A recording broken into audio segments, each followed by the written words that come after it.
Outlook 2022 yang sudah dilaksanakan selama 4 hari Bapak Ibu, yang sudah berlangsung dari tanggal 22 November hingga hari ini 25 November 2022. Dan tepat di hari ini juga kita akan melakukan launching Indonesia Digital Infrastructure Report.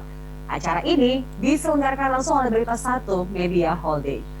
Dan pada kesempatan yang berbahagia ini, saya Julita Tolmanu akan memandu acara ini dan izinkan saya untuk menyapa para pembicara pada hari ini, keynote speaker serta para narasumber kita untuk sesi di pagi ini. Kami ucapkan yang terhormat selamat pagi Bapak Joni G. Plate, Menteri Kominfo Republik Indonesia. Kami ucapkan selamat pagi dan selamat bergabung kepada Bapak Nadiem Anwar Makarim, Menteri Pendidikan Kebudayaan, Riset dan Teknologi Republik Indonesia. Kami ucapkan selamat pagi kepada Bapak Antoni Wonsono, Deputi CEO Berita Satu Media Holdings. Ada Bapak Aditya Laksmana Yuda, pemimpin redaksi berita1.com yang juga akan menjadi moderator kita pada pagi ini. Ada Bapak Ismail, Dirjen Sumber Daya dan Perangkat Pos dan Informatika Kemkominfo. Kami ucapkan juga selamat pagi yang terhormat Dr. Muhammad Sofwan Effendi, MID, Direktur Sumber Daya Kemdikbudristek Republik Indonesia. Kami ucapkan selamat pagi juga kepada Bapak Rudiantara, Ketua Tim Penyelia Indonesia Digital Infrastructure Report, yang juga Menkominfo 2014-2019. Bapak Ibu para peserta yang kami hormati, untuk mengawali acara ini, mari kita sama-sama menyanyikan lagu Indonesia Raya.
Bapak Ibu sekalian, untuk selanjutnya kami undang Bapak Joni G. Plate, Menteri Kominfo Republik Indonesia, untuk memberikan keynote speech-nya. Kepada Bapak Joni G. Plate kami persilakan.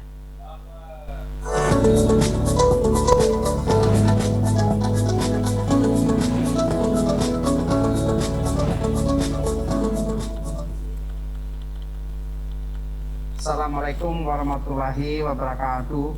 Shalom. Om Swastiastu, Namo Buddhaya, salam kebajikan, salam sejahtera dan salam sehat bagi kita sekalian. Yang saya hormati Deputy CEO Berita Satu Media Holdings, Bapak Antoni Wonsono, Direktur Pemberitaan Berita Satu Media Holdings, Bapak Primus Dorimulu, Menteri Komunikasi dan Informatika Republik Indonesia periode 2014-2019, sahabat saya Bapak Rudiantara, Dirjen SDPPI Kominfo Bapak Ismail, Dirjen Pendidikan Tinggi Kementerian Pendidikan, Kebudayaan, Riset dan Teknologi Profesor Nizam, Ibu Bapak hadirin sekalian yang berbahagia. Inovasi dan utilisasi teknologi digital telah menjadi bagian integral dari kehidupan manusia di era industri 4.0 dan Society 5.0 ini. beragam terobosan di sektor digital seolah menjadi bahan bakar yang menghidupkan akselerasi sektor-sektor lainnya di dunia, khususnya selama pandemi COVID-19 yang menjadi tipping point atau titik kritikal adaptasi digital. Dalam sektor bisnis misalnya, saat ini utilisasi teknologi digital tidak hanya memberi peluang bagi peningkatan proses dan efisiensi biaya, namun juga menentukan kemampuan bertahan, survivability, dan kontinuitas operasi. Dalam sebuah survei ditemukan bahwa perusahaan swasta melakukan digitalisasi proses bisnis 20 sampai 25 kali lebih cepat selama pandemi COVID-19 menurut McKinsey tahun 2020. Laporan dari United Nations Department of Economic and Social Affairs menggarisbawahi kemampuan adaptif dan fleksibilitas yang infrastruktur digital sediakan untuk mencapai berbagai tujuan pembangunan berkelanjutan, Sustainable Development Goals. Salah satunya termasuk kemampuan tanggap darurat atau emergency response. Dalam pusaran digitalisasi ini, data menjadi katalis dari pengambilan keputusan yang cepat dan tepat. Diperkirakan jumlah data global akan melonjak drastis menjadi 175 zettabytes di tahun 2025, dan 30% dari total data tersebut akan dihasilkan secara real time. Oleh karena itu, kehadiran infrastruktur digital menjadi keniscayaan demi transformasi digital yang mumpuni. Percepatan digitalisasi ini menggambarkan besarnya pengaruh sektor digital, di mana teknologi menjadi lokomotif di berbagai bidang dan melewati batas-batas negara, termasuk Indonesia. Sebelum muncul disrupsi akibat COVID-19, adopsi teknologi di Indonesia diperkirakan mampu mendorong tambahan pertumbuhan pada PDB nasional sekitar 0,55% tiap tahunnya hingga tahun 2040 mendatang menurut ASEAN Development Bank dan Kementerian Keuangan tahun 2020. Terjadinya pandemi COVID-19 meskipun berpengaruh terhadap postur pertumbuhan nasional secara umum, namun tidak serta-merta menghalangi prospek positif pertumbuhan ekonomi akibat tren adopsi teknologi dan inovasi digital. Sejak pandemi COVID-19 hingga semester pertama tahun 2021, jumlah pengguna layanan digital di Indonesia justru meningkat hingga mencapai 21 juta orang, dengan 72% diantaranya berasal dari area non-perkotaan. Sektor digital juga memberi optimisme bagi pemulihan ekonomi nasional dengan pertumbuhannya yang resilient. Pada tahun 2021 ini, valuasi ekonomi digital Indonesia diproyeksikan mencapai 70 miliar dolar Amerika Serikat atau lebih dari 1.000 triliun, menjadikan Indonesia sebagai negara dengan valuasi ekonomi digital terbesar di Asia Tenggara dengan peningkatan hingga 49% dari periode tahun 2020 yang lalu. Ibu bapak hadirin sekalian, beragam potensi termasuk terkait demografi dan ekonomi digital tersebut harus dioptimalkan dalam prinsip inklusivitas yang memberdayakan. Sebagai bentuk realisasi dari komitmen tersebut, kami bersama seluruh jajaran Kominfo melakukan akselerasi pembangunan infrastruktur digital sebagai dasar dari transformasi digital nasional guna mendorong konektivitas dan mentuntaskan kesenjangan digital, to bridge the digital divide in Indonesia. Komitmen tersebut termaktub dalam peta jalan Indonesia Digital tahun 2021-2024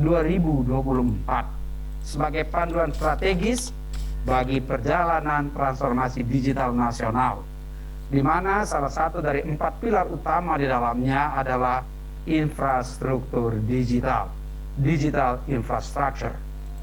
Terdapat beberapa inisiatif utama dalam peta jalan Indonesia Digital yang mencakup sektor infrastruktur digital, diantaranya yang pertama, peningkatan akses jaringan 4G di wilayah tertinggal, terdepan, dan terluar yang dikenal dengan 3T melalui penambahan Base Transceiver Station BTS dan pemanfaatan Palapa Ring. Kedua, memaksimalkan pendapatan dividen digital atau digital dividend melalui migrasi TV analog ke digital dan penataan ulang spektrum frekuensi untuk memperkuat jaringan broadband. Dan ketiga, meluncurkan jaringan 5G termasuk fiberisasi. Ibu bapak hadirin sekalian, Kominfo menyelenggarakan pengembangan infrastruktur digital dengan lini masa yang akseleratif. Termasuk dalam hal ini mencakup infrastruktur untuk penguatan konektivitas mobile broadband maupun fixed broadband di Indonesia.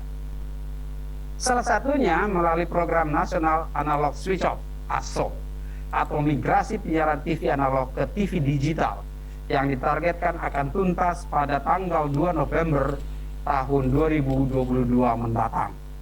Hal tersebut merupakan salah satu upaya kami dalam menata spektrum frekuensi, khususnya rentang pita frekuensi 700 MHz agar terdapat digital dividend sebesar 112 MHz untuk mendukung konektivitas 4G dan 5G di Indonesia, serta pemanfaatan tele-education, telehealth, dan disaster relief. Kami pun terus menggelar jaringan serat optik, fiber optik sebagai tulang punggung atau backbone konektivitas nasional.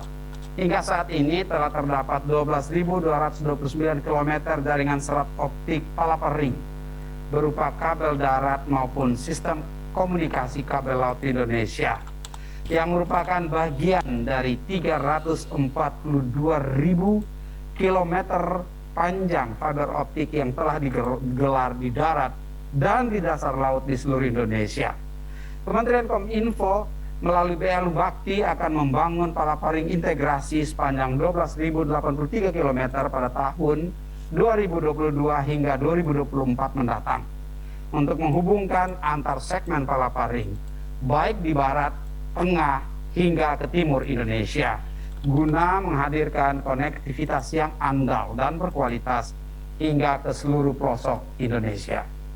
Tidak hanya itu, kami juga terus mendorong penyediaan infrastruktur teknologi informasi dan komunikasi atau TIK berupa akses internet yang memadai di titik-titik layanan publik. Hingga kuartal kedua tahun 2021 ini, total telah terdapat 11.589 lokasi akses internet existing yang telah disediakan oleh Kementerian Kominfo melalui BLU Bakti, termasuk mencakup 4.458 sekolah dan fasilitas pendidikan lainnya, 3.779 fasilitas layanan kesehatan, dan 2.617 kantor pemerintah di Indonesia. Satelit Satria 1 yang ditargetkan akan diluncurkan pada kuartal 3 tahun 2023 mendatang akan menambah penyediaan akses internet hingga sebanyak 150.000 titik layanan publik di Indonesia, khususnya di wilayah terdepan, terpencil, dan tertinggal atau 3T.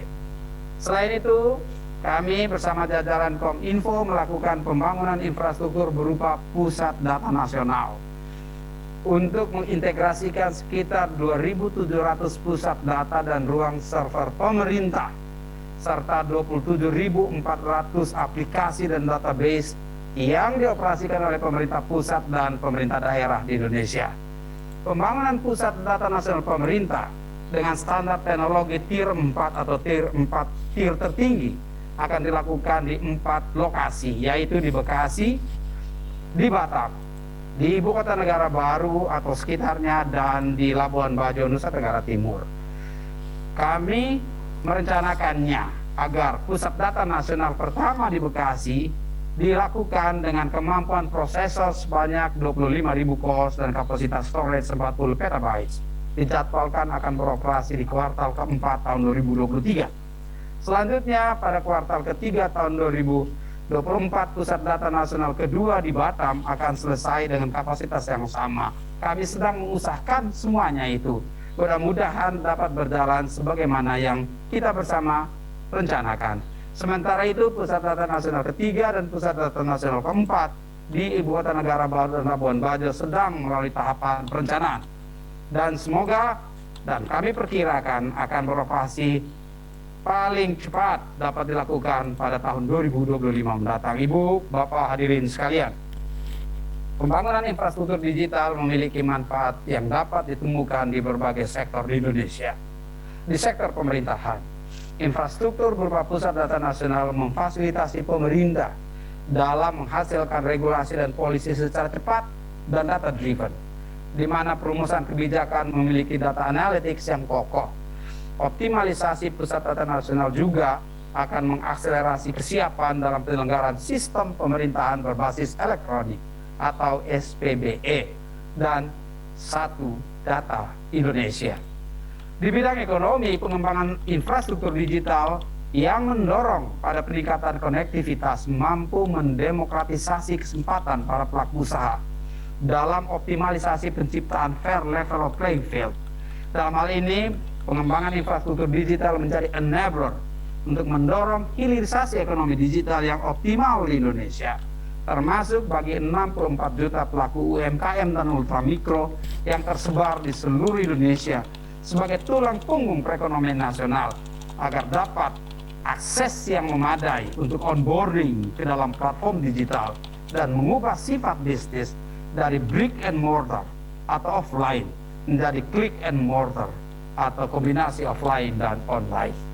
Beragam manfaat muncul tersebut menunjukkan signifikansi dari sektor digital yang harus terus diupayakan optimalisasinya melalui berbagai langkah, termasuk dalam bentuk kerjasama di forum internasional G20. Indonesia akan menduduki posisi keketuaan atau presidensi G20 periode tahun 2022 ini lagi jalan yang akan dimulai pada 1 Desember 2021 mendatang dengan mengambil tema Recover Together, Recover Stronger. Bapak Presiden akan memimpin keketuaan Indonesia tersebut. Melalui forum G20 ini, Indonesia mendorong kerjasama yang konstruktif termasuk untuk agenda transformasi digital melalui Digital Economy Working Group DEWG. Terdapat 3 isu prioritas ekonomi digital yang akan dibahas atau yang menjadi preposisi Indonesia dalam Digital Economic Working Group ini. Yang pertama, konektivitas dan pemulihan pasca pandemi COVID-19. Yang kedua, penguatan kemampuan digital dan literasi digital. Dan ketiga, pembahasan cross-border data flow dan data free flow with trust. Ibu, Bapak, serta hadirin sekalian, beragam inovasi di sektor teknologi digital terus terjadi secara cepat. Bahkan mampu meninggalkan siapapun pihak yang tidak siap dan tidak adaptif dalam menghadapinya. Oleh karenanya, kolaborasi antara pemerintah, pelaku industri, media, dan juga seluruh komponen masyarakat diperlukan untuk memastikan kesiapan Indonesia sebagai digital nation yang tangkas dan yang resilient. Saya mengapresiasi peluncuran Indonesia Digital Infrastructure Report dalam acara Indonesia Economic Outlook 2022 Berita 1 ini sebagai salah satu bentuk kontribusi yang konstruktif dalam mengawal gerak akseleratif transformasi digital nasional. Mari kita terus tingkatkan kolaborasi, jalin sinergi, ciptakan harmoni demi mewujudkan Indonesia terkoneksi, makin digital, makin maju. Terima kasih. Wassalamualaikum warahmatullahi wabarakatuh. Shalom. Om Santi, Santi, Santi Om. Namo Buddhaya.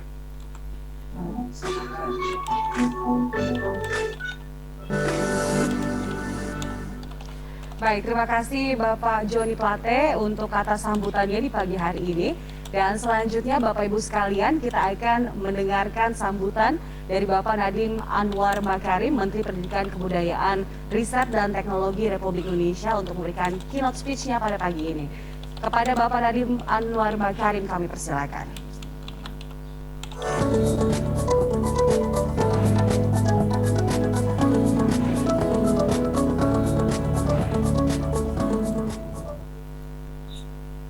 Assalamualaikum warahmatullahi wabarakatuh. Salam sejahtera bagi kita semua. Om Swastiastu, Namo Buddhaya, Salam Kebajikan, Rahayu. Bank Dunia memperkirakan bahwa digital economy di Indonesia akan berkembang 8 kali lipat pada tahun 2030. Dan pada saat ini kami masih kekurangan jutaan digital talent untuk bisa memenuhi aspirasi kita menjadi digital economy. Kami di Kemendikbudristek yakin bahwa kita bisa menutup kebutuhan itu kalau kita melakukan perubahan drastis dalam sistem pendidikan kita. Perubahan drastis itu sedang kami upayakan melalui program-program prioritas Merdeka Belajar seperti digitalisasi sekolah dan kampus Merdeka. Melalui program digitalisasi sekolah, saat ini kami berfokus kepada 2 inisiatif. Yang pertama, mendistribusikan beragam peralatan TIK ke sekolah-sekolah seperti laptop, internet router, dan proyektor. Kedua, kami mengembangkan sejumlah platform digital pendidikan yang membantu guru dan sekolah meningkatkan kualitas pembelajaran. Di tengah masa pandemi ini, kami menghadirkan platform Guru Belajar dan Berbagi.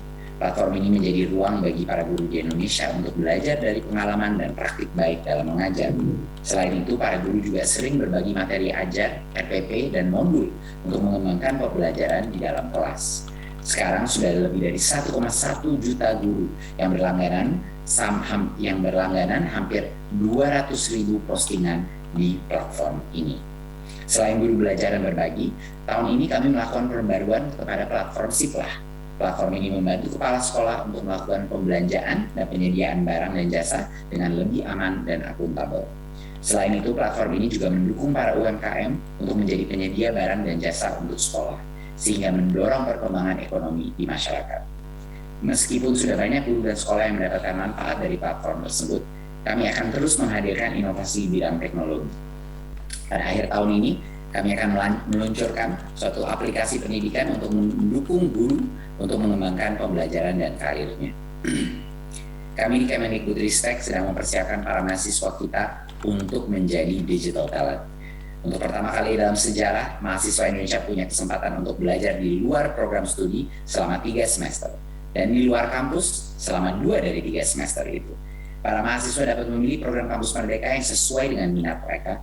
Salah satu flagship program Kampus Merdeka yang mendukungnya lahirnya digital talent ini adalah program magang bersertifikat dan program studi independen bersertifikat. Semua ini dilakukan dalam perusahaan-perusahaan teknologi. Dengan mengikuti program Kampus Merdeka, para mahasiswa mendapatkan pengalaman bekerja di perusahaan teknologi dan juga pengalaman mengabdi untuk masyarakat. Tahun ini ada 302.000 mahasiswa yang mendaftarkan diri di platform Kampus Merdeka. Dan 47.550 diantaranya merupakan peserta flagship program kita, dan puluhan ribu mahasiswa yang mengikuti 4 program Kampus Merdeka yang lain. Untuk tahun depan kami mempersiapkan anggaran yang lebih besar lagi, supaya ada lebih banyak mahasiswa yang mengikuti program Kampus Merdeka, dan kita akan bisa menutup kebutuhan digital talent kita. Mari kita semakin menguatkan kolaborasi kita untuk mempersiapkan digital talent dan membangun ekonomi Indonesia di masa depan dengan bersama-sama mewujudkan Merdeka Belajar Kampus Merdeka. Terima kasih. Wassalamualaikum warahmatullahi wabarakatuh. Om Shanti Shanti Shanti Om. Namo Buddhaya.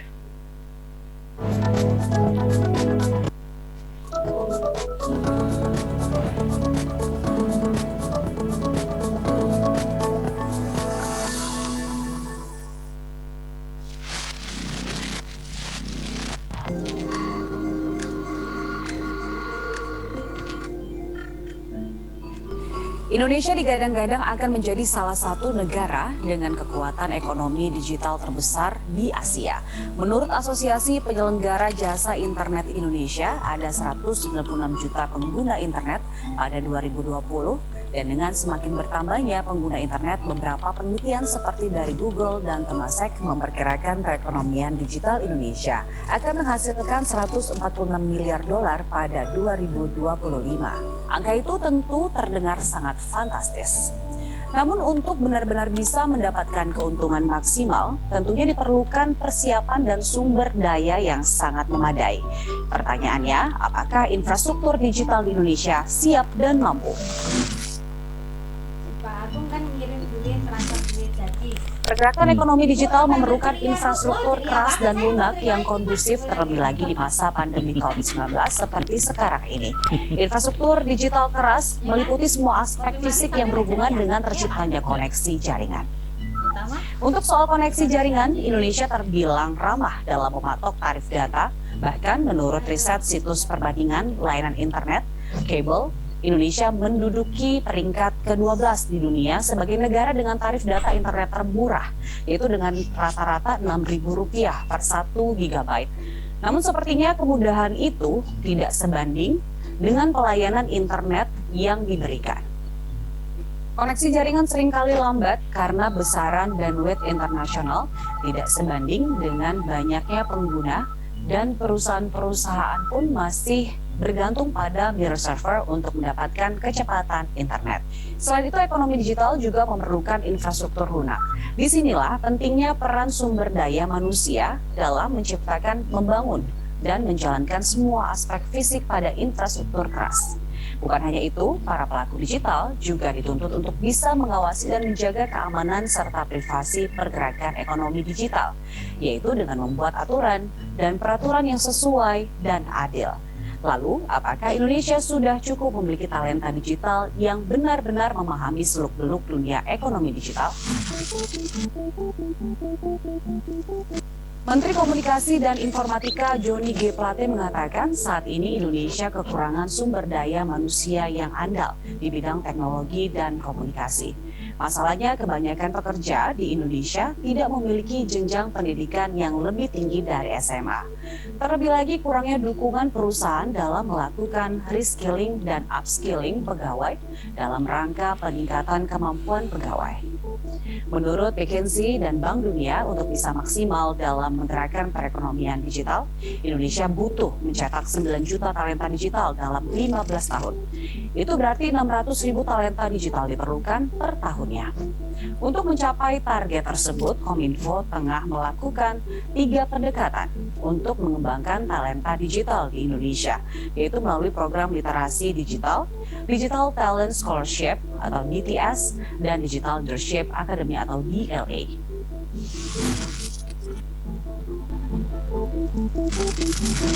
Sebenarnya Indonesia sudah melakukan langkah-langkah yang benar dalam memenuhi kebutuhan infrastruktur digital, seperti pembangunan optik fiber untuk pengadaan 4G di berbagai daerah dan investasi di pusat data lokal yang semakin memastikan kecepatan jaringan.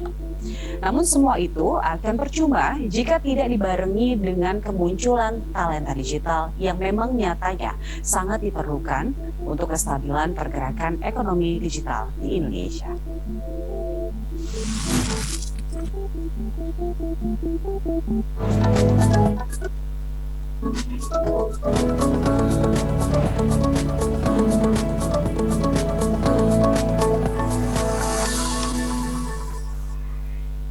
Ya, Bapak Ibu para peserta sekalian, pagi ini kita juga akan melakukan launching Indonesia Digital Infrastructure Report, dan saatnya saya mengundang Bapak Johnny G. Plate, Menteri Kominfo Republik Indonesia, Mas Menteri Nadiem Anwar Makarim, Menteri Pendidikan Kebudayaan Riset dan Teknologi Republik Indonesia.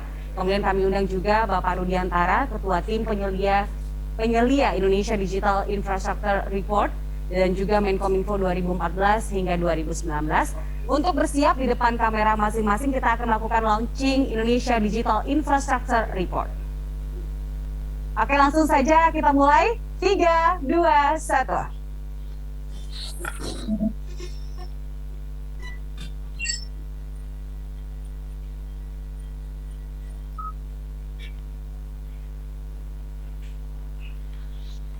Access granted.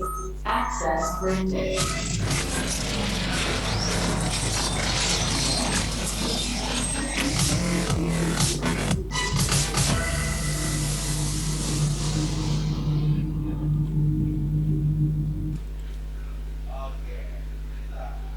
Baik, itu dia secara resmi Indonesia Digital Infrastructure Report resmi di launching pada pagi ini, Bapak Ibu.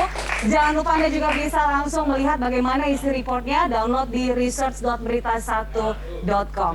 Dan pagi ini tentunya tidak kalah penting, kita akan mendengarkan diskusi panel kita pada pagi hari ini dengan tema Indonesia Digital Infrastructure Report Launching. Dan sebelumnya saya informasikan untuk saat sesi tanya jawab nanti bisa dilakukan dengan cara mengisi pertanyaan di fitur Q&A yang ada di Zoom kalian masing-masing. Saya langsung persilakan moderator kita pagi ini, Bapak Aditya Lasmana Yuda, untuk memandu diskusi panel kita pada pagi ini. Silakan Pak Adit.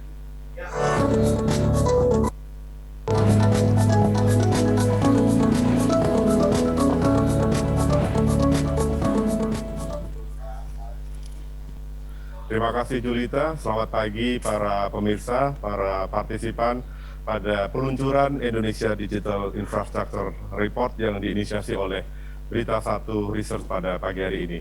Kita telah sama-sama menyaksikan tadi peluncuran report infrastruktur digital, dan tadi sudah didahului oleh dua sambutan dari dua menteri kita, yaitu Pak Joni Plate, Menkominfo, dan Pak Mas Menteri Nadiem Makarim, Mendikbudristek, pada kesempatan pagi ini.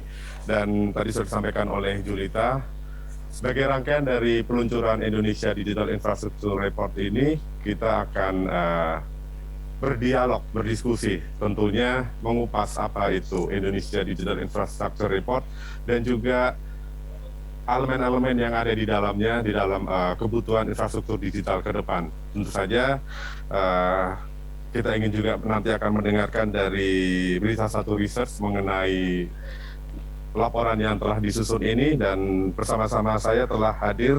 Saya sapa pertama Pak Antoni Wonsono, Deputi CEO Berita Satu Media Holdings. Selamat pagi Pak Antoni. Pagi Pak Adit, terima kasih banyak Pak atas kesempatannya. Semangat Pak Antoni, terima kasih dan selamat untuk peluncuran Indonesia Digital Infrastructure Report-nya. Terima kasih Pak. Ya, berikutnya saya sapa Direktur Sumber Daya pada Ditjen Pendidikan Tinggi Kementerian Pendidikan, Kebudayaan dan Ristek Republik Indonesia, Bapak Muhammad Sofwan Effendi.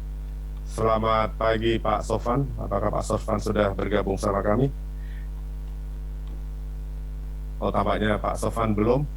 Saya sapa Pak Ismail, Dirjen Sumber Daya dan Perangkat Pos dan Informatika, Kementerian Komunikasi dan Informatika. Selamat pagi Pak Ismail. Selamat pagi Pak. Ya, terima kasih Pak Ismail sudah bergabung bersama kami, dan juga pada kesempatan dialog diskusi kita pada pagi hari ini, kami juga telah mengundang dan bersama-sama telah hadir di tengah-tengah kita 5 orang tim penyelia, para pakar di bidang ITC, dan mereka adalah orang-orang hebat yang membantu mengawal penyusunan Indonesia Digital Infrastructure Report dengan memberikan masukan-masukan sehingga laporan ini bisa memberikan gambaran yang lebih nyata mengenai kebutuhan infrastruktur digital ke depan. Saya sapa para tim penyelia report ini. Yang pertama tadi sudah bergabung saat peluncuran, Pak Rudiantara. Selamat pagi Chief Rudiantara. Selamat pagi. Semoga semua sehat-sehat.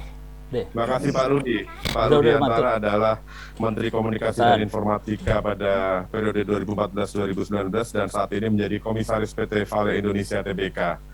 Berikutnya saya sapa Pak Ono Purbo. Selamat pagi Pak Ono. Pagi, sukses, Ya. sehat. Terima kasih Pak Ono. Pak Ono adalah salah satu pakar digital kita. Beliau saat ini menjadi Vice Rector pada Institut Teknologi Tangerang Selatan. Berikutnya saya sapa Pak Alex Sinaga. Selamat pagi Pak Alex Sinaga. Terima kasih sudah bergabung Pak Alex. Selamat pagi Pak Aditya. Pak Alex Sinaga. Ya, sehat-sehat Pak Alex. Pak Alex adalah Direktur Utama PT Telkom Tbk periode 2014-2019. Berikutnya namanya mirip juga ini, Pak Alexander Rusli. Selamat pagi Pak Alex Rusli. Terima kasih Pak. Ya, Pak Alex Rusli adalah Komisaris Independen PT Multipolar Tbk dan sebelumnya beliau menjabat sebagai CEO PT Indosat Tbk periode 2012-2017. Dan tim penyelia kita berikutnya adalah Bapak Bayu Prawirahi. Selamat pagi Pak Bayu. Masih mute Pak Bayu, mohon maaf. Masih mute Pak Bayu. Ya, selamat pagi. Selamat atas peluncuran Indonesia Digital Infrastructure Report-nya. Baik, terima kasih Pak Bayu. Pak Bayu adalah akademisi, beliau adalah pakar transformasi digital. Itulah para narasumber kita pada kesempatan pagi hari ini yang akan memberikan pandangan terkait dengan infrastruktur digital di tanah air. Sebelum memulai diskusi, saya ingin mendengarkan bersama-sama para pandangan dari tim penyelia yang memberikan masukan dalam penyusunan report ini. Kesempatan pertama saya berikan kepada Chief Rudiantara. Silakan Chief, pandangan Anda terhadap report ini dan juga tentunya apa yang dibutuhkan dan apa yang sudah dicapai oleh Indonesia terkait dengan memasuki adopsi digital saat ini. Silakan Chief Rudi. Terima kasih teman-teman semua. Assalamualaikum warahmatullahi wabarakatuh. Selamat pagi, salam sejahtera untuk kita semua. Om Swastiastu, Namo Buddhaya, Salam. Beruntung kita punya teman di Berita Satu yang mengambil inisiatif untuk membuat report tentang digital infrastructure. Belum sempurna, tapi kalau menurut saya ini sesuatu yang akan menjadi referensi, ya, referensi untuk siapapun, terutama untuk pebisnis. Ya, mengapa kita masih membutuhkan pembangunan infrastruktur digital? Kita ini negara Indonesia, mohon maaf, tanda kutip terlambat membangun infrastruktur digital dibanding negara-negara lain. Ini indikasinya adalah kita spending ICT terhadap GDP kita ini jauh lebih rendah daripada Thailand dan Malaysia, karena kita tidak membangun lama tidak membangun digital infrastructure. Alhamdulillah pemerintah Pak Jokowi juga mendorong digitalisasi, apalagi di masa COVID, dan COVID ini menjadi pemicu, ya. Saya selalu mengatakan untung ada COVID, atau mumpung ada COVID kita berbuat sesuatu yang tidak pernah kita lakukan. Dan biar bagaimanapun motor dari pembangunan infrastruktur digital itu adalah Telkom.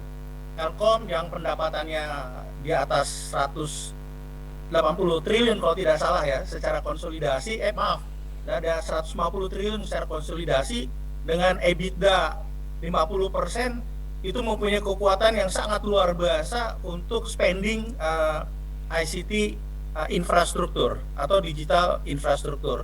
Dan saya yakin kita akan makin cepat membangun infrastruktur. APBN pemerintah dari melalui Kominfo untuk membangun infrastruktur tahun ini mungkin hampir 20 triliun Pak Ismail, ya.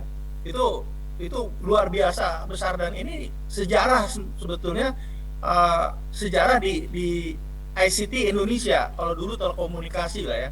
Ini benar-benar kegiatan ataupun strategi yang luar biasa dari pemerintah. Saya hanya ingin melengkapi saja yang belum dilakukan ada dalam report, yang harusnya bisa encourage kita semua, terutama anak-anak muda, yaitu apa, ya? Itu apa? Kita ada, kalau DNA, ada device, ada network, yang kita bahas network, tapi aplikasi. Ya, aplikasi tadi digital ekonomi 146 miliar tahun 2025 diperkirakan, ya. Yang menarik adalah sebetulnya berapa sih orang asing yang masuk ke aplikasi, ya. Tahun 2021 paruh waktu pertama itu sekitar 4,5 miliar dolar dibenamkan di startup Indonesia. Apakah itu bentuknya dalam bentuk pre-series ataupun series A, B, ataupun series yang lebih tinggi lagi, itu di luar yang unicorn, ya. Tapi itulah nilai yang sudah dibenamkan Indonesia. Jadi tidak salah juga pemerintah membuat strategi bagaimana mengintegrasikan venture capital yang ada di BUMN saat ini di bawah Bank Mandiri, BRI, dan Telkom. Mengapa? Kalau tidak, nanti asing semua yang masuk di Indonesia, di startup Indonesia, kitanya ketinggalan. Mungkin itu saja dari saya untuk melengkapi dari yang sudah dituliskan oleh teman-teman Berita Satu, dan juga di supervisi oleh keempat rekan saya. Sekali lagi saya ucapkan selamat Bang Primus, kemudian juga Chief Aditya, dan teman-teman Berita Satu. Nanti kalau saya diberikan laporannya satu, hard copy-nya ataupun soft copy-nya saya sudah dapat, masih ngedit sedikit-sedikit. Hard copy-nya yang saya minta tanda tangan, Pak. Yang mahal itu kalau nanti saya bisa beli di Gramedia atau apapun, tapi tanda tangan Bang Primus, tanda tangan Chief Aditya tidak bisa dibeli. Terima kasih banyak pada teman-teman semuanya. Sekali lagi selamat dan sukses. Wassalamualaikum warahmatullahi wabarakatuh. Waalaikumsalam. Terima kasih Chief Rudi. Tadi insight dari Pak Rudiantara sangat jelas ya, tadi disebutkan terlambat ya Pak Rudi sebagai Menteri Komunikasi Informatika periode sebelumnya sangat tahu dapur infrastruktur, tapi kita juga paham bahwa di era pemerintahan saat ini, paling tidak di era Pak Jokowi, Pak Rudi juga ada di sana, inisiatif-inisiatif pemerintah untuk pembangunan digital ini terakselerasi luar biasa, sehingga kita benar-benar bisa melakukan adopsi teknologi, dan seluruh ikhtiar untuk penyedia infrastruktur ini tentu akan memberikan manfaat yang besar di kemudian hari. Berikutnya saya mengundang, tadi sudah disebut-sebut oleh Chief Rudy ini, dari Telkom ini, Pak Alex Sinaga, bagaimana di Telkom sebagai backbone, katakanlah infrastruktur digital saat ini dan ke depan. Nah ini mungkin Pak Alex bisa memberikan pandangan terkait dengan report ini dan juga kondisi infrastruktur digital di tanah air saat ini dan ke depan. Silakan Pak Alex Sinaga. Baik, terima kasih Pak Aditya, Bapak-bapak semua yang ikut di acara ini. Assalamualaikum warahmatullahi wabarakatuh. Waalaikumsalam. Sejahtera buat kita semua. Pertama-tama selamat buat Berita Satu. Mudah-mudahan ini menjadi trendsetter lah di Indonesia. Kalau selama ini kita pengen tahu situasi di landscape industri digital, yang kita cari atau orang mencarinya adalah jurnal-jurnal produknya orang luar gitu ya. Lalu orang luar juga kadang sedikit mendiskon data-data tertentu gitu, sehingga menjadi tidak menarik gitu. Nah, oleh sebab itu inisiatif dari Berita Satu ini saya kira sangat dibanggakan begitu, dan tentunya nanti di ujung komentar saya ini akan ada harapan lah buat Berita Satu. Menarik tadi yang disampaikan oleh Chief Rudy. Saya bukan orang Jawa, saya orang Batak, tapi saya melihat ada untungnya juga gitu. Saya sebagai orang Telkom, kita ini Indonesia secara keseluruhan memang telat. Di sisi lain sebetulnya telatnya itu ada banyak faktornya. Salah satunya adalah kemampuan dari Telkom sendiri, khususnya kemampuan finansial untuk lebih agresif membangun. Nah, untungnya di keterlambatan ini adalah biasanya kan teknologi itu makin lama makin murah. Nah, pada saat Telkom punya kemampuan yang cukup memadai, ya teknologi ini relatif lebih murah dari beberapa tahun sebelumnya, sehingga bisa lebih agresif. Nah, saya sebagai orang Telkom dan sekarang sudah tidak di Telkom, rasa sedihnya Pak Rudi tadi itu kayaknya sudah terobati lah. Saya bisa katakan kita optimis bahwa dari sisi infrastruktur digital ya sudah sudah leading lah menurut saya, sudah leading dibandingkan dengan turunan berikutnya nanti yang ujungnya adalah digital ekonomi. Nah, itu saya kira tadi yang disampaikan Pak Rudi, telat tapi ya ada untungnya gitulah. Teknologinya makin murah, lalu kita punya kemampuan langsung bisa masif. Nah, yang kedua, infrastruktur ini kan adalah basisnya saja, ujungnya kan digital ekonomi. Nah, kemudian tentunya sebelum digital ekonomi, kalau mundur satu langkah adalah digital society. Nah, society kita ini yang belum terdigitalkan sebetulnya.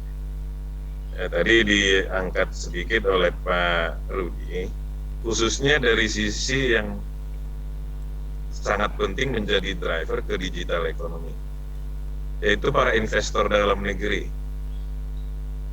Nah, sehingga saya kira ulasan Berita Satu ini atau report ini untuk next-nya barangkali adalah mencoba untuk mengedukasi dari sisi investor supaya dia menarik atau mereka paham dan pada akhirnya mereka mengambil pilihan untuk masuk ke industri digital. Tadi Pak Rudi sudah sampaikan mayoritas khususnya yang unicorn itu dari luar. Bukan berarti di dalam negeri itu nggak ada investor sebetulnya. Nah, tapi mereka belum paham, belum punya sense. Nah, itu yang mengakibatkan biasanya tidak percaya dan tidak punya prediksi yang positif.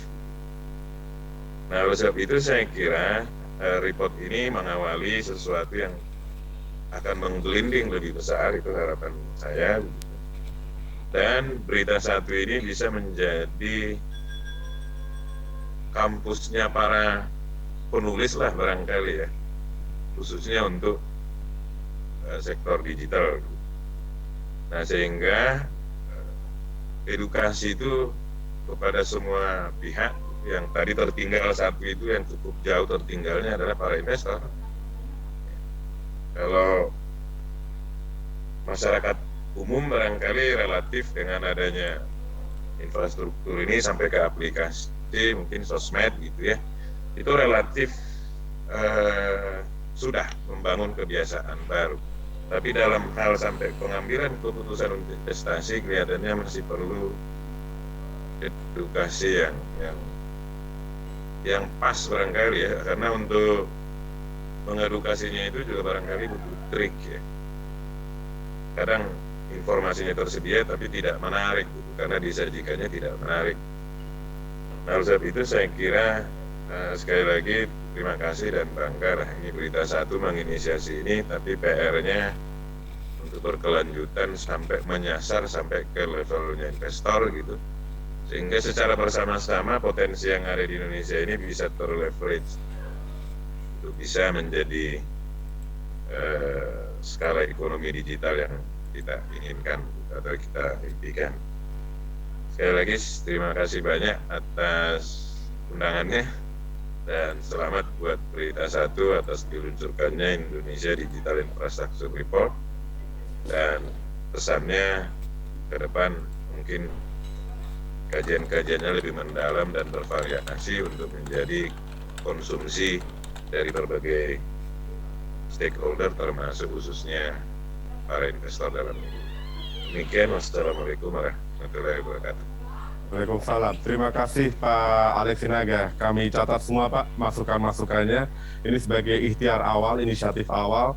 Tentu masih terbuka peluang ke depan untuk kami bisa lebih melengkapi kebutuhan-kebutuhan terkait dengan informasi mengenai digital tadi, sehingga bisa menjadi menjawab apa yang menjadi harapan Pak Alex. Ini tidak semata-mata laporan mengenai perkembangan infrastruktur, tapi bisa menjadi guidance kepada investor, tadi disampaikan seperti itu. Dan juga yang tadi disampaikan satu hal yang penting juga mengenai literasi masyarakat terkait dengan digital itu sendiri. Terima kasih Pak Alex untuk partisipasinya, untuk kontribusi dan masukannya. Berikutnya saya undang Pak Ono Purbo. Pak Ono, terima kasih juga sudah membantu mensupervisi report ini.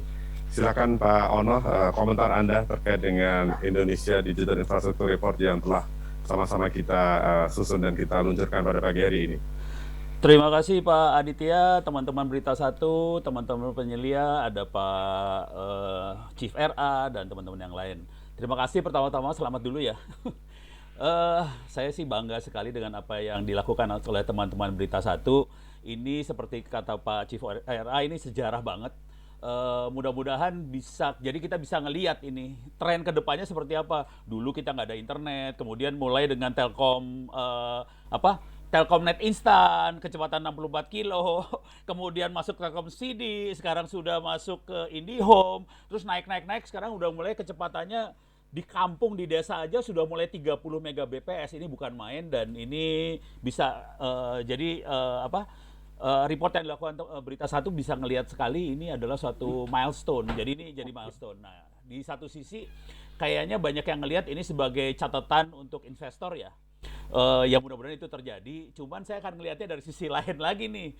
Dari satu sisi menarik, kita bisa ngelihat milestone, kita bisa ngelihat opportunity ke depan. Di sisi lain, saya berharap sekali mudah-mudahan teman-teman industri dalam negeri ini melihat sebagai opportunity, ada demand, ada kebutuhan untuk bikin peralatan BTS sendiri, untuk bikin tower-tower sendiri, untuk bikin peralatan fiber optik sendiri, untuk bikin macam-macam sendiri. Mudah-mudahan ini bisa ditangkap oleh pabrikan lokal Indonesia untuk membuat ini semua. Jujur saya sih agak sedih kalau duitnya larinya ke luar negeri kayak ginian ya. Mudah-mudahan ini bisa mendorong teman-teman di Indonesia ini, pabrikan segala macam untuk mensuplai kebutuhan yang tadi terlihat di report yang dilakukan oleh Berita Satu. Ini yang pertama. Jadi ya ini mudah-mudahan ini terjadi ya. Ini doa saya dari dulu sih sebenarnya. Kalau investor luar iyalah itu bagiannya Pak RA, Pak Alex segala macam. Saya ngelihatnya industri dalam negeri kita harus bisa bikin supaya kita bisa nyerang ke Afrika, kita bisa nyerang ke Amerika Selatan, karena mereka juga butuh solusi yang sama dengan Indonesia. Jangan sampai diambil opportunity di luar negeri ini oleh negara lain gitu. Itu yang satu. Cuman untuk ini semua tantangannya ada di Pak Nadiem Makarim dan teman-teman, yaitu digital talent. Nah ini kan Pak Presiden udah mentargetkan berapa tuh? 9 juta kali ya digital talent tahun 2035. Dan harus memproduksi 600.000 digital talent tiap tahun. Padahal lulusan sarjana S1 Republik ini setiap tahunnya hanya 600.000, kan bingung. Apakah semua harus jadi digital talent atau gimana? Nah ini mungkin buat teman-teman di Dikti, Diknas segala macam jadi tantangan besar bagaimana caranya kita merestrukturisasi sistem pendidikan di Republik ini supaya ada 6 juta anak masuk SD setiap tahun bisa jadi 6 juta sarjana setiap tahun. Jangan sampai 6 juta masuk, hanya 600.000 yang jadi sarjana. Nah ini tantangan, tapi ini bukan PR-nya Berita Satu sih. Tapi dari laporan ini kita bisa ngelihat bahwa ada peluang dan ada challenge untuk bangsa ini supaya kita bisa bergerak ke depan, supaya kita bisa jadi bangsa yang besar di kemudian hari. Kira-kira itu komentar saya. Tapi pertama kali selamat, mudah-mudahan ini bisa menjadi tantangan untuk bangsa Indonesia untuk melihat langkah apa yang harus kita lakukan ke depan. Terima kasih Pak Aditya dan teman-teman, sukses selalu, merdeka. Terima kasih. Terima kasih Pak Ono. Tadi beberapa catatan menarik dari Pak Ono bahwa laporan ini bisa menjadi milestone perkembangan lini masa dari pergerakan adopsi digital di tanah air. Dan tadi juga dijelaskan ini sebagai potret opportunity. Betul, memang kita dengan 270 juta populasi, kita adalah market digital yang luar biasa besar. Dan tentu opportunity di market yang besar ini idealnya bisa ditangkap juga oleh pelaku-pelaku ekonomi di dalam negeri, investor-investor di dalam negeri, bahkan kita bisa melangkah keluar dengan mengekspor kemampuan-kemampuan potensi-potensi digital kita untuk juga kita bisa menggarap potensi ekonomi yang ada di negara lain. Saya kira itu yang bisa kita tangkap dari Pak Ono Purbo. Terima kasih Pak Ono. Berikutnya saya mengundang Pak Alexander Rusli. Silakan Pak Alexander Rusli. Pak Alexander Rusli juga cukup lama memiliki catatan panjang karir di bidang teknologi informasi dari Indosat, kemudian sekarang di Multipolar. Nah, sekarang juga terlibat di dalam report ini. Silakan Pak Alexander Rusli untuk catatan Anda terkait report ini. Terima kasih Pak Nusya. Jadi ya pertama-tama seperti yang lain saya ingin mengucapkan selamat. Pertama-tama bukunya selesai dan terbit. Dan kedua saya ingin juga mengucapkan selamat karena hasilnya terus terangannya jauh lebih it's much better dan saya pikir bakal keluar karena waktu pertama kali dikeluarkan the journey of the book ya, the draft, terus kemudian Berita Satu mengundang orang-orang senior ya Kak Ono, Pak Rudi, Pak Lisnaga, Pak Bayu. Tentunya kan kita memang sangat haus dengan reference fact of fakta dijadikan reference. Ini kan yang memang trigger dari buku ini di put together kan untuk itu kan reference document. Nah, kemudian semua tumpah lah dari sudut pandang ini sebenarnya segala macam. Sehingga akhirnya keluarnya very objective. Saya rasa sangat balance dan I think yang patut karena saya sering review buku ya. You manage to make the balance between fact sama pendapat itu kelihatan eksplisit. Yang kadang-kadang bikin kesel kok baca pendapat keluar sebagai fakta gitu ya. Tapi I think here ya, karena mungkin di Berita Satu banyak ya juga reporter, jadi sangat terbiasa lah membedakan antara pendapat, fakta, omongan orang dan sebagainya. Ya, jadi kelihatan it's coming out really well, fakta ya fakta gitu. Nah, memang karena memang keterbatasan, ya bukan keterbatasan waktu, tapi keterbatasan satu dokumen yang scope-nya make sense, akhirnya memang banyak dari diskusi terpaksa kita harus amalkan ke stage berikutnya. Dan ya saya seperti yang Pak Diantara sampaikan tadi, Pak Alex sampaikan tadi, Pak Almus sampaikan tadi, looking forward ke the next book, the next report. Tentunya harus melihat jernih dari apa yang terjadi di buku pertama ini, tapi juga harus go down one level more detail. Karena di sini we're still talking, ya mungkin 70%-80% dari buku ini memang it's hard infrastruktur. Kita touch sedikit mengenai soft infrastruktur, tapi ya not enough. Dan kan kalau misalnya sebagai calon investor apakah luar ke dalam untuk melihat business opportunity, mereka butuh melihat both ya hard infrastruktur of course, tapi tanpa soft infrastruktur yang ada, ya orang juga nggak berani start anything ya. Ntar siapa yang make, siapa yang bikin, siapa yang ngerjain, itu it's the other side of the coin, of the same coin gitu ya. Kalau nggak jalan juga. Jadi saya apresiasi tinggi-tingginya, salut dan selamat ya. The book has come out, the report has come out very well.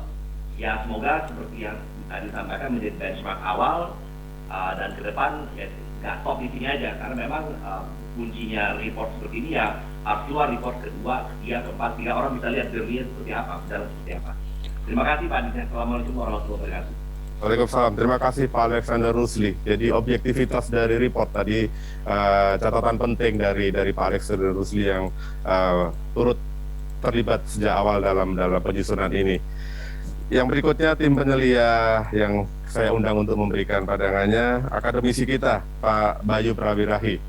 Silakan Pak Bayu Prawirahi, mungkin dari kacamata akademisi bagaimana melihat digital infrastructure report yang sudah kita luncurkan bersama-sama pada pagi hari ini. Masih mute Pak. Terima kasih Pak Aditya, selamat pagi rekan-rekan sekalian. Saya sekali lagi mengucapkan selamat atas peluncuran Indonesia Digital Infrastructure Report ini. Dan menurut saya ini merupakan salah satu kontribusi yang nyata dari komponen pentahelix ya, yang perlu kita sinergikan untuk bisa memajukan bangsa ini ya. Pentahelix dari pemerintah, masyarakat, bisnis, kemudian akademisi, dan kemudian dari media. Jadi kita bisa lihat kontribusi dari Berita Satu ini dalam report ini, kontribusi media yang bisa digunakan oleh 4 komponen dari pentahelix yang lainnya. Mungkin itu juga sebabnya kenapa tim penyelianya ada 5 orang kali ya, mencerminkan pentahelix tersebut. Nah, dari report ini kita bisa lihat banyak angka-angka, banyak hal, but there are things that beyond the numbers gitu ya. We can be lost in numbers. And then ada hal yang mungkin belum tercermin dari numbers, itu adalah quality ya. Mungkin kita bisa lihat coverage dari 4G kelihatannya hampir semua udah tercover gitu kan, tapi kenyataannya waktu kita jalan memang ada juga black spot gitu kan di dalam kita waktu kita jalan gitu kan. Nah, yang penting yang tadi permintaan dari Pak Aditya tentang dari sudut akademisi, tentunya saya lebih melihat dari sudut soft infrastrukturnya, yaitu SDM-nya ya. SDM-nya kita lihat bahwa SDM talenta digital ini sudah dikejar ya. Salah satu yang sangat aktif mengejar itu adalah dari Kominfo dengan program-program yang tadi kita sudah lihat, ada Digital Talent, ada Digital Leadership Academy yang juga diikuti oleh beberapa dari kita, ada Chief RA ikut, saya ikut gitu ya untuk program tersebut, dan bagus programnya ya. Yang kita lihat adalah dari report ini 49% penduduk Indonesia katanya punya basic digital skills ya. 25% mempunyai standar digital skills, dan hanya 3,5% yang punya advanced digital skills. 3,5% yang advanced digital skills itu juga udah lumayan loh kalau kita kalikan numbers-nya ya, 279 juta penduduk Indonesia, itu numbers-nya cukup tinggi. Tapi pertanyaannya yang dinamakan advanced digital skills itu sampai seberapa kualitas sebenarnya, ya. Nah, itu yang perlu kita dalami nantinya. Ya, tentunya bukan hanya untuk didalami untuk dikritisi, tapi sebetulnya lebih pada untuk kita dalami, untuk kita tingkatkan lagi, ya, untuk kita bisa peroleh SDM digital yang lebih banyak dan dengan kualitas yang baik. Bukan hanya SDM digital sebenarnya yang kita kejar, semua SDM perlu kita kejar, ya, baik dari konstruksi, dari bisnis, dari berbagai hal, ya. Karena itu saya juga sangat berharap bahwa bukan hanya kita mengejar pembentukan SDM digital, tapi seluruh kualitas pendidikan juga perlu ditingkatkan dengan cara kita mengejar kualitas pendidikan yang lain juga dengan cara digitalisasi. Jadi yang tentunya sedang dikerjakan oleh Kemdikbud, saya percaya, yaitu sesuai dengan juga arahan Presiden tentang 5 langkah percepatan transformasi digital yang disampaikan Pak Presiden tanggal 3 Agustus 2020, yaitu mempersiapkan roadmap transformasi digital pada sektor-sektor strategis, termasuk pendidikan. Ya. Jadi kalau kita bisa melihat roadmap dari transformasi digital dari seluruh sektor strategis, kita akan lebih mudah bekerja sama, ya kan, tentunya akan mempercepat kita untuk memajukan negara ini melalui cara digital. Ya. Dan saya rasa juga banyak yang sudah dilakukan oleh Keminfo yang juga kita bisa lihat dari report ini, termasuk mempercepat integrasi pusat data nasional, ya, menyiapkan SDM talenta digital, ya. Dan tentunya Indonesia Digital Infrastructure Report ini akan membantu himbauan Presiden yang pertama, yaitu segera lakukan percepatan dan perluasan akses infrastruktur digital. Dengan kita punya report ini, kita punya feedback, maka kita tahu mana yang perlu ditingkatkan, mana yang harus kita kerja, karena keseluruhan infrastruktur ini kan harus balance untuk maju bersama. Ya, demikian sekali lagi terima kasih atas kesempatan diberikan kepada saya untuk menjadi salah satu tim penyelia di bawah Chief Rudiantara dan atas teman-teman yang lain, ya. Terima kasih kepada Berita Satu dan sekali lagi selamat atas peluncuran Indonesia Digital Infrastructure Report ini. Terima kasih. Baik, terima kasih Pak Bayu untuk insight-nya. Pemirsa, kita sudah mendengarkan bersama-sama tanggapan, komentar dari 5 tim penyelia Indonesia Digital Infrastructure Report.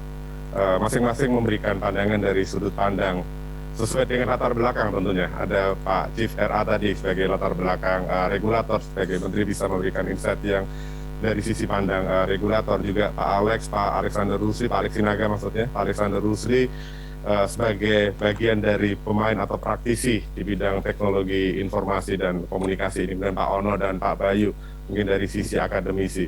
Dari seluruh komentar-komentar tadi ada satu benang merah yang disampaikan oleh 5 tim penyelia kita, yaitu menunggu laporan berikutnya dari Berita Satu Research ini untuk bisa memberikan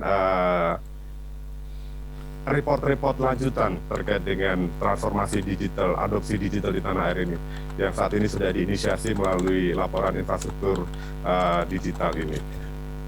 Bapak-bapak berlima, Pak Rudiantara, Pak Alex Sinaga, Pak Alexander Rusli, Pak Ono Purbo, dan Pak Bayu Prawirahi, kami mengucapkan terima kasih atas kehadirannya pada pagi hari ini, dan juga tentu atas keterlibatan bapak-bapak semua mengawal, mensupervisi terbitnya laporan infrastruktur digital di tanah air yang sudah diluncurkan pada pagi hari ini.